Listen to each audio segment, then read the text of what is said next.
Chapter 3. Chapter 3 is vector fields. It's called vector calculus. The whole chapter 3 is vector calculus.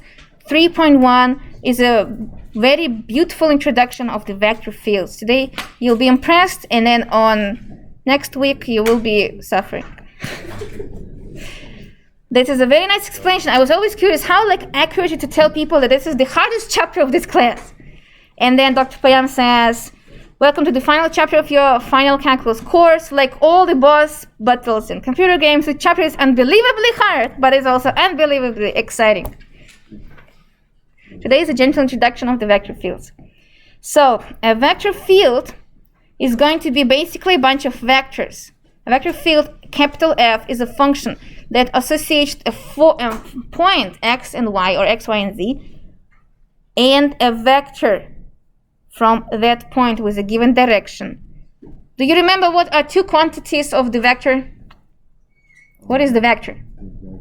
Direction and magnitude. Remember this joke? Direction and magnitude, vector.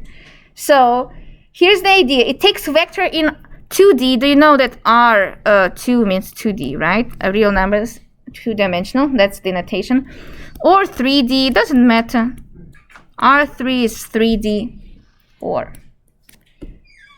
takes in a point, spits out a vector. Next point, vector. Next point, vector. Next point, vector. So it's like in a computer game when there's lots of directions happening and your character is jumping there, it will take it over there or over there and over there, and you have to know where it's going. Lots of vectors.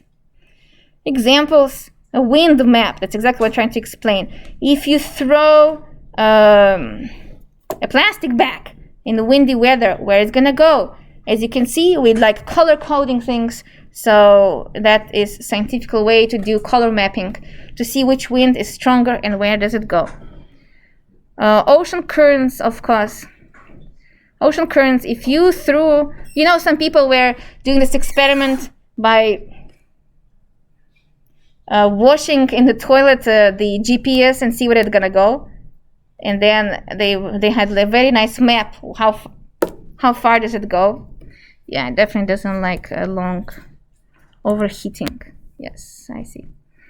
So I did not teach hour and 50 minutes lecture for a while, so I never tried this tablet before. And what else you can imagine? Magnetic force. We're going to talk about black holes in these chapters. Electromagnetical forces and so on. Gravitational forces.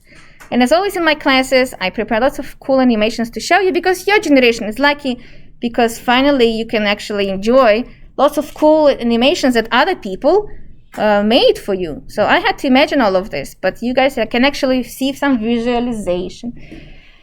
If I'm going from this place to that place, the wind will take me not directly, but through the wind. You go from one place to another place, and we have to learn how to work with this. Which way is more optimal and how it helps or not helping us. Not only wind, also gravity and so on. One more, here it is. If you draw a box of balls, where are they gonna go? Depends where you're dropping them, and that's why the location matters. At any different point, your forces will be different. So if you're dropping them around the circle, apparently the circular motion starts. If you drop it in the middle, it will go somewhere toward diagonals and so on. So that is also called vector field. Let's see this one. This one is pretty cool. Some rotations are faster than the other rotations, and as engineers we need to learn how to detect which one is faster and why. Vector field as well. Let's see this. I remember the last ones are pretty cool. Okay, this one is pretty cool. This is a magnetic field. The magnetic fields are also pretty cool. So if you drop some kind of needle where it's going to be attracted to, maybe it will stay in the air. But why? Because of the forces, vector forces of magnetic fields. Let's see this one. Okay, and of course we can do it in 3 dimensions. We're going to learn how to do it in 2 dimensions first, and then in 3 dimensions. In 3 dimensions, it also can be color-coded, which represents how strong the field taking you away somewhere. And then you have to figure out what is happening about that. And last one, I think, does not work. No, that's all. Good. No, but that's why it's fun, right? It's like super Everything which is complicated is fun, and vice versa. That's the whole point. Like, if you want to explain, students always complain, why do we learn calculus? It's so boring. What's the applications? The thing is to show you even such typical application of the ocean current. You have to go into calculus 3 level to understand it. That's the cool part of it. So finally, you're reaching the level to understand this space rocket science. Do you understand? Well, we say, oh, it's not rocket science, but you finally are grown up enough in STEM to understand rocket science. How exciting is that? Because we are learning right now densities, triple integrals, volumes, gravitational forces. That's exactly why you're doing this, to understand rocket science, to understand the highest level of your degree. So this class is slowly introducing these ideas. Let's illustrate what it means to have a vector field by plotting at each point a vector with its tail at that point. And that's the unusual part. You should understand that we are going to be using the point, but plotting the vector using the point as a tail, not towards that point, as we used to do. For example, let's plot f of x and y equals vector field x and y. What does that mean? Well, let's plug some numbers. What is f at the point 1, 1? F, oh, I'm actually going to turn it off completely. F at the point 1, 1 will give you a vector 1, 1.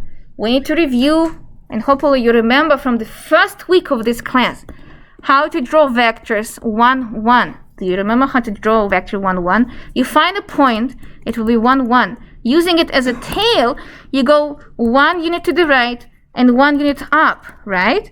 And this will be your vector 1, 1. That's how we learn how to plot vectors.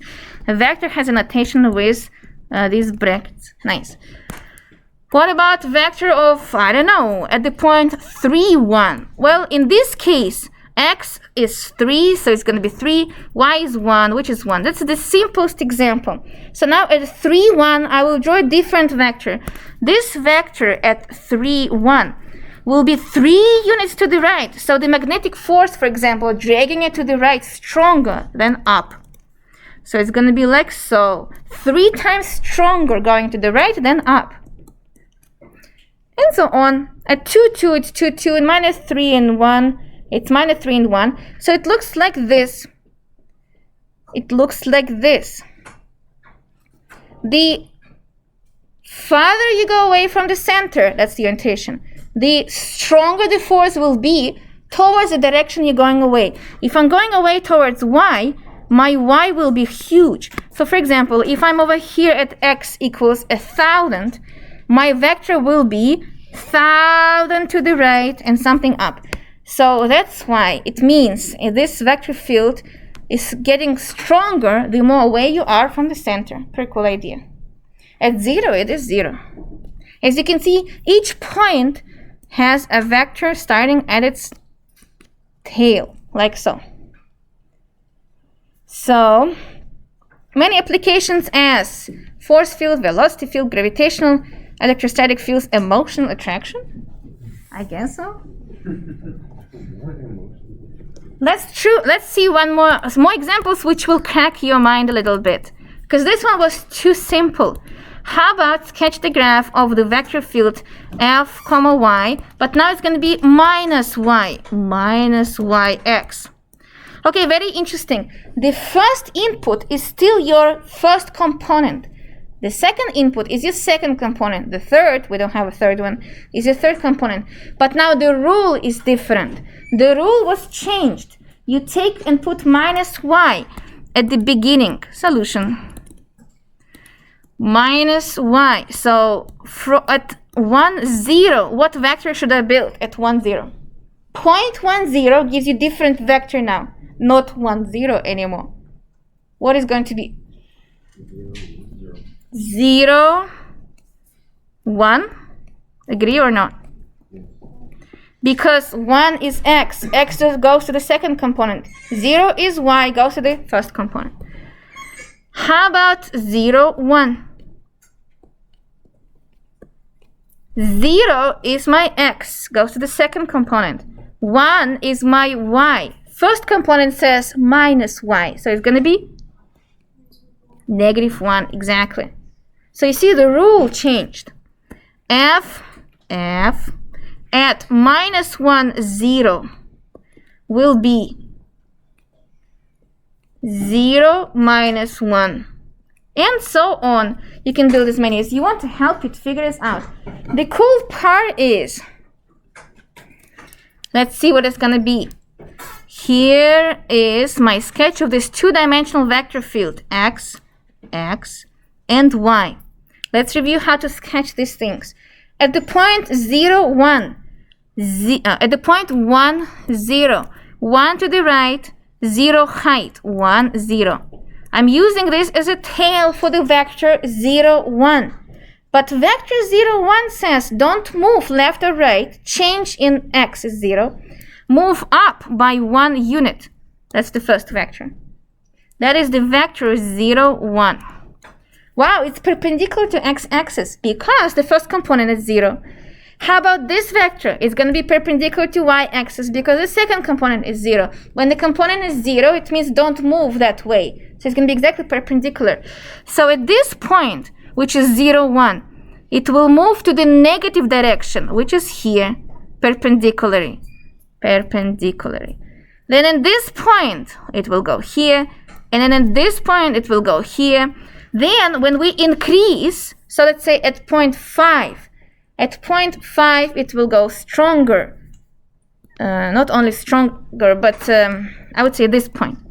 At this point, say it is 3 to the right and -4 down. So -4. What kind of vector will correspond to 3 and -4? Let's calculate. F at 3, 3, and -4. What is the vector you said? 4, 3. 4, 3. So I need to go pretty far. 4 units to the right and 3 up. So it's not going down because of the negative sign, the direction changes. So it's going to go like so. And it's pretty long now. Same happens with this one. And this one. So it becomes like a whirlpool or, you know, something, a rotational like sink. They call it sink. Sink is the official term for this kind of behavior. So very interesting idea that it has perpendicularity over here. And the farther you go away from 0, the longer the vectors are as well. The magnitude of each vector increases. Indeed, we have a vector f, a vector field at x, y, at any point. At any point. I'm just thinking, okay, good. Multiplied by a vector x and y. X and y. But vector field has its own formula, which is -y and x. Multiplied by x and y. This is a dot product. Dot product in Russian called scalar product, which is easier to memorize actually. In Wikipedia you can always see it says scalar product. So it's number. You multiply -y times x, it will be -yx. You multiply x times y, and it will be plus x times y, and it gives you 0. What does it mean to have a scalar or dot product being 0 for two vectors? Those are two vectors. Thus, you had it in exam 1, remember? The first vector is what? Perpendicular. Dot product is 0 means perpendicularity. Cross product 0 means parallelity. 2 x and y. X and y, like so. So we see this perpendicularity on the picture. At any point, you will see some kind of perpendicularity. Here it's also perpendicular, but to another point, and so on. So it's a pretty cool idea. You can see it mathematically. In general, you can sketch it like so. Last thing to show. Here's my vector x, y. And here's the vector field. It will be perpendicular. F, x, y. So when you go home today, the main idea you should take out from this is vector field is a bunch of vectors, and our job is to try to describe them and understand what they're doing. When you see ocean currents, they're beautiful, yes, but mathematically, engineerically, biologically, we need to learn how to describe it using math to be able to work with this, predicted derivatives, concavity, strengths, and so on. Rotational behaviors.